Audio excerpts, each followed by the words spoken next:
Hello there. You are listening to the Girl Talk Podcast. My name is Carol. My name is Trisha. And I'm Kelly. We start with 7 things. Have you ever believe saying no is a bad thing?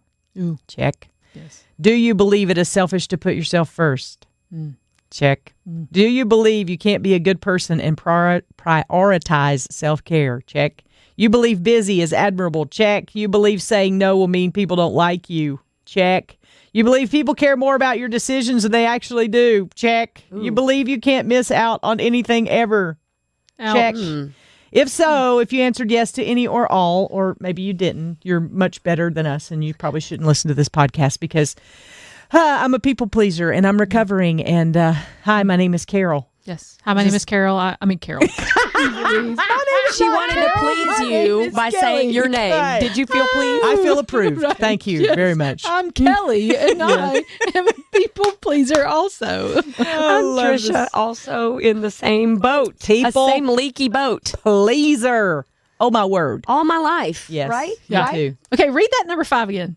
Or not. Hang on just a second. It's Gotta painful. pull it back up. Number 5 was you believe saying no will mean people don't like you. That's the one that struck me the hardest. Really? Yes, that people won't like me. I really want to be liked. I like it when people like me. You don't strike me as the people pleaser type, though. I don't know why. Well, sorry. I hide it well. Now, also, She hides it better than we do, Carol. I'm afraid. Well, we approve you for Oh, that. yeah, Yeah. Thank you. I feel validated. Okay. I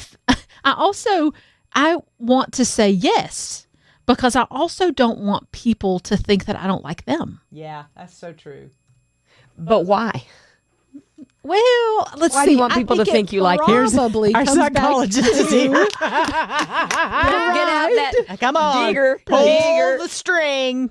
some pride, and then when you get really deep into it, it's about insecurity. Right. As we talked about before, it is my own insecurity. I want to be liked, and I want other people to feel that same way. You know, I really do want people to know that I like them, that I Right. appreciate them, that I respect them.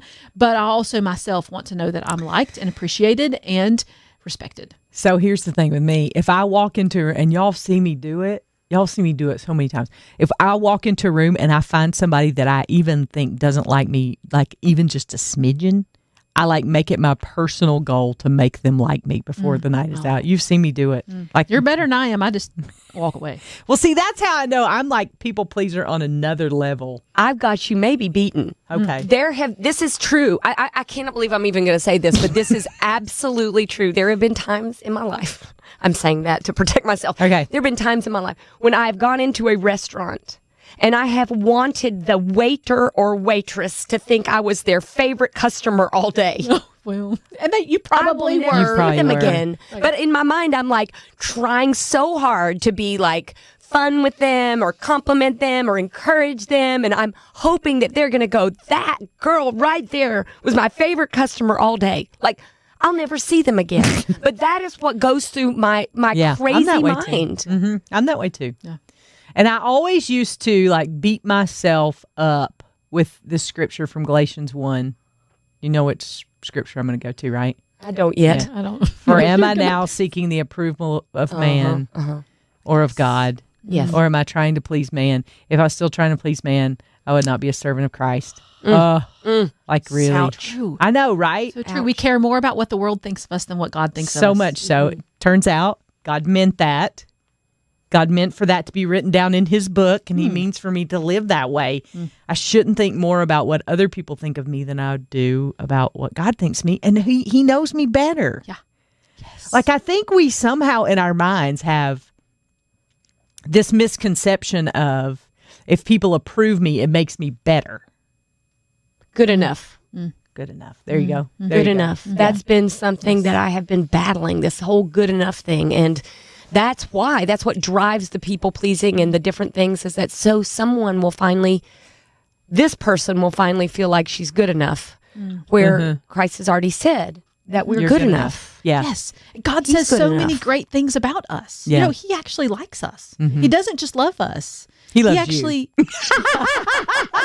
Well, yes, he does. Yes, he does. Right. And Yes. you too. Yeah, you too, No. yes. Maybe me and some. you I'm as thinking well. he And might. yeah, Yes. he loves us, and his word says he loves us. He also cherishes us, we're precious in his eyes, and we are chosen by him.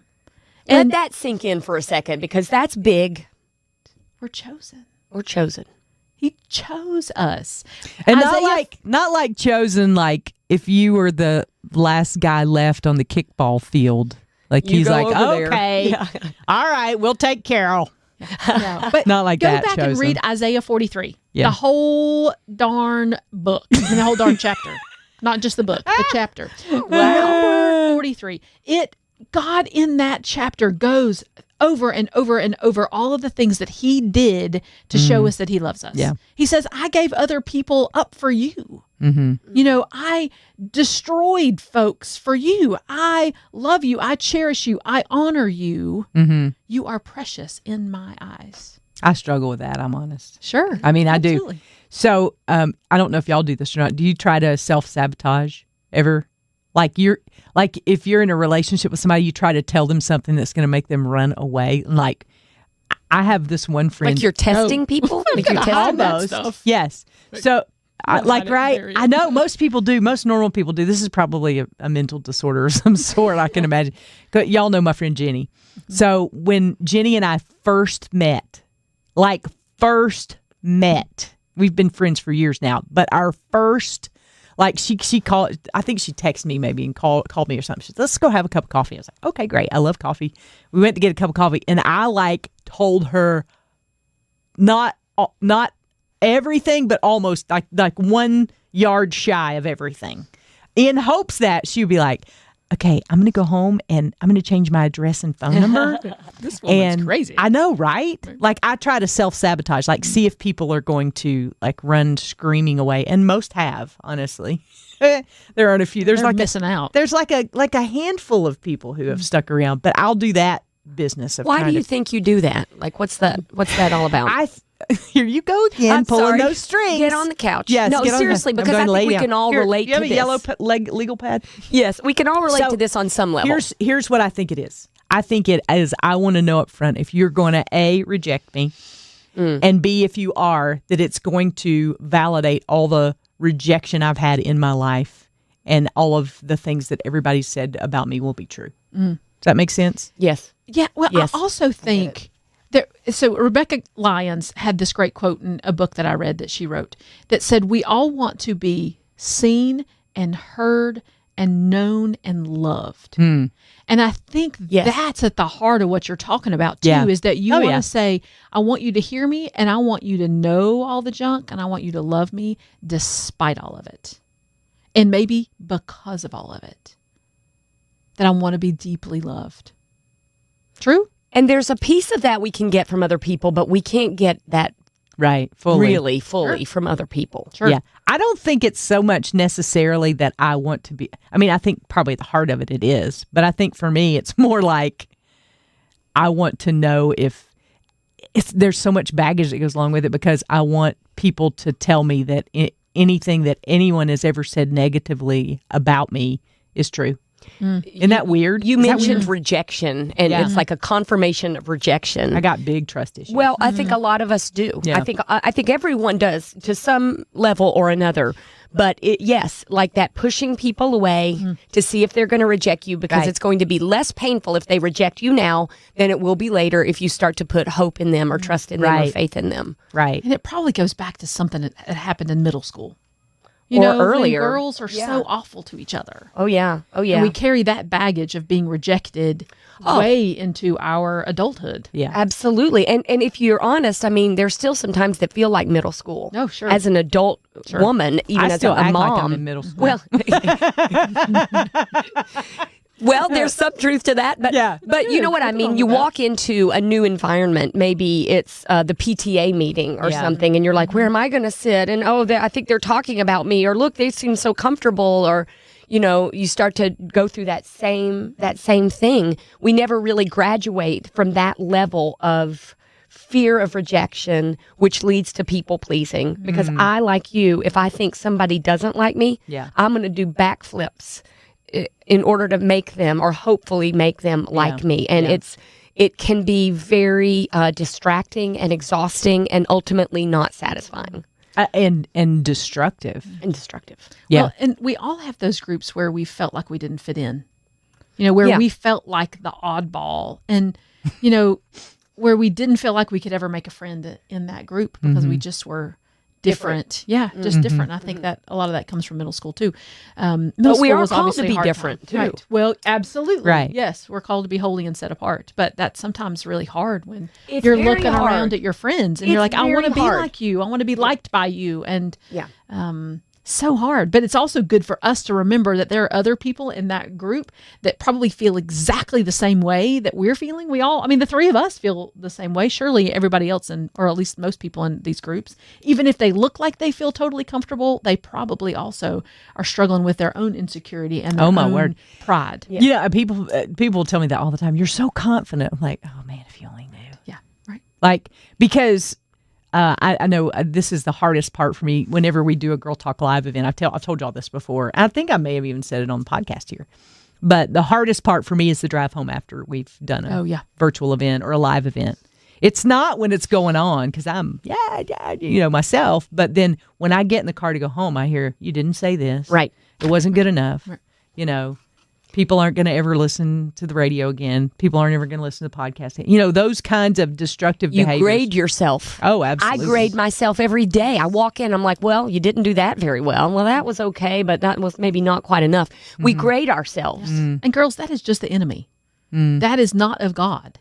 That is of the enemy.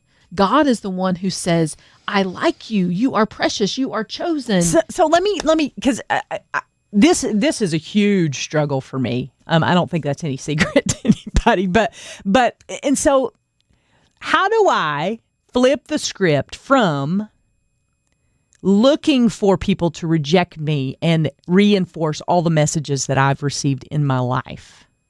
How do I flip that script to realizing that the right things are reinforced in my life? Who are you looking to get your affirmation from? That's really the question. That's true. Because, I'm trying to think about something that would make sense to explain, but this hits me so hard too. So I get it, and I've suffered through this my whole life, and so I understand. I think it's who are we looking who's going to have the final say that yes, we are good enough. Right. Is it going to be the soccer moms that aren't, including me, or is it going to be? And I'm not saying that about soccer moms. I'm just using that as an example. Or is it going to be Jesus? Because Right. if we, and I'm not talking about some bumper sticker thought process. I'm talking about if we really get it, that he is the one who affirms us and he is the one who has the final word and says, you are loved, you are chosen, I accept you, I affirm you. Then we can go into any situation feeling confident or more confident. I'm not there yet. Yeah. But I understand that that's where I want to go. Yeah. And I think just being aware of that, and there again, we've just talked about awareness a lot. And I know that gets a lot of pushback because that seems like new agey and a lot of being mindful and all that. But I think there is some validity to it of really thinking about your thought process and thinking about, because to me, if somebody would have asked me, are you looking for somebody to reject you today? No, I would have said I'm a people pleaser and I want people to like me, which sounds much better than I'm looking for you to reject me so that you can reinforce everything I've been told my whole life. Those kinds of things. Yeah. And so I think being mindful of where your thought process goes and how you think about things is so valuable, because then you can start to pull the string all the way back and go, hey, that's the enemy. Right. Yeah. Yeah. Look whose doorstep this leads to, Yeah. Well- and really call that what it is. Yeah. Philippians 4:8, right? Think on things that Whatever are is true. lovely, Yeah. true. I'm going to get them all out of order, but lovely, true, honorable, pure, right, just, Yes. true. Think on these things. Think on these things. I heard Louis Giglio, Pastor Louis Giglio down in Atlanta, Love him. Yeah. wrote a book called Don't Give the Enemy a Seat at Your Table. And we've talked about it before. But if you think about this, God's preparing a table for you, Yeah. your table, in the midst of your enemy. So your enemy is around. Right. But the table is for you, and Jesus is at the table with you. You're communing and you're experiencing this time together at the table with Jesus. Don't give the enemy a seat at Right. that table. Right. Yeah. He'll sit down if you let him, but you don't have to let him. And letting those thought processes, like, I'm going to let you reject me because you're going to, remind me of all my failings. And for me, trying so hard, just so the person that's going to bring me my lunch is going to think I'm their favorite customer. That's letting the enemy sit right down and start to poison the environment. Yeah, that's so true. Yeah. Yes. And just go back and read the Word of God. Again, time after time after time after time, he says in his Word, I love you, you are cherished. And we need to think about the things that he thinks about for us, not thinking about what the world thinks about for us. Because we are. When we think about what the world wants for us, we're giving the enemy a seat at the table. He's the one who tickles our flesh. Yeah. Yeah. As opposed to tickling our spirit. And our belonging, that sense of belonging and someone knowing us, that's that God-shaped void that we always hear about, that can only be filled by him. But it is a struggle. I wish it was something that you could just, make that decision one time and be like, okay, we're done. Right. Flip the switch. Yeah, it's over, but it's not. But as we've talked before here around these microphones, if you continually do that day after day after day after day after day, it becomes more Automatic. Yeah, It's like you practice an instrument, or you practice a tennis stroke. You practice it so much that you don't think about it. Your body just does it. And so when you practice going to God and washing your mind with his word, it becomes automatic. So I think we've landed on this place. Think about what you're thinking about. Again, it seems to be a theme already this season. But think about what you're thinking about, and then where does, pull that string and go all the way back to the beginning, and who are you ultimately looking to for your approval and your validation for life? Because those will lead you two totally different places depending on where you've spent some of your time. Be a God pleaser, not a people pleaser. Right. Yes. And what you feed grows. I mean, can we be honest with that? If we feed that insecurity, it's going to grow. It's going to be like a weed. You can't get it under control after a while. But if you feed your faith, that is also going to grow. So if you continually tell yourself the promises of God and who he says you are, there is freedom and hope and abundant life to be found in those promises and those definitions of who we are. So that's where we need to hang out. And you don't have to feel it right away. Right. You just make the choice. So true. I'm glad you said that because I know a lot of people will be shaking their head going, yeah, I don't feel that, because I don't feel it either most days, on any given day when I've been just grumpy and like, ugh. Yeah. When you've given yourself a bad grade. Right. You don't feel it. Right. But it's still true. Yeah, absolutely. Just, if I gave you an apple today, but I painted it to look like a banana, it would still be an apple. Same way with God's truth, right? No matter how many ways you paint it, it's still the truth. Right. And you can ignore it, still an apple, still the truth. So choose that today. It is your choice. That's the hardest part for me too, because it is my choice. We choose what to give our time and attention to. So if you're giving your time and attention to the enemy, Make a different choice. That's right. Make a different choice. That's hard. Yeah, it is hard. All right. But we can do it. Yes. We can do it. And we can encourage each other as we do it. Okay, and that's what we need from you, because surely we're not the only ones who struggle with this. So check in on the Girl Talk podcast page, and I have been made aware that you really need to look for the Girl Talk podcast logo, because there are other girls talking about other things on podcasts that we shall not mention. And so make sure you look for the bright pink and orange Girl Talk podcast logo, because, this is where you'll find us. We want wholesome talk. That's We right. like good talk. For the most part. That's right. Honest talk. Yeah. We love you so much. So go like the public Girl Talk podcast page on Facebook. Also, you're welcome to subscribe, because when you do that, other people find out about us, number one. And number two, whenever you subscribe to this podcast, it notifies you when a new episode comes out. So you don't have to just put a reminder on your calendar to check every week. It'll just automatically let you know when there's a new Girl Talk podcast. We've enjoyed hanging out with you today, so thank you so much for being here, and we will see you next time we gather around these microphones for the Girl Talk podcast.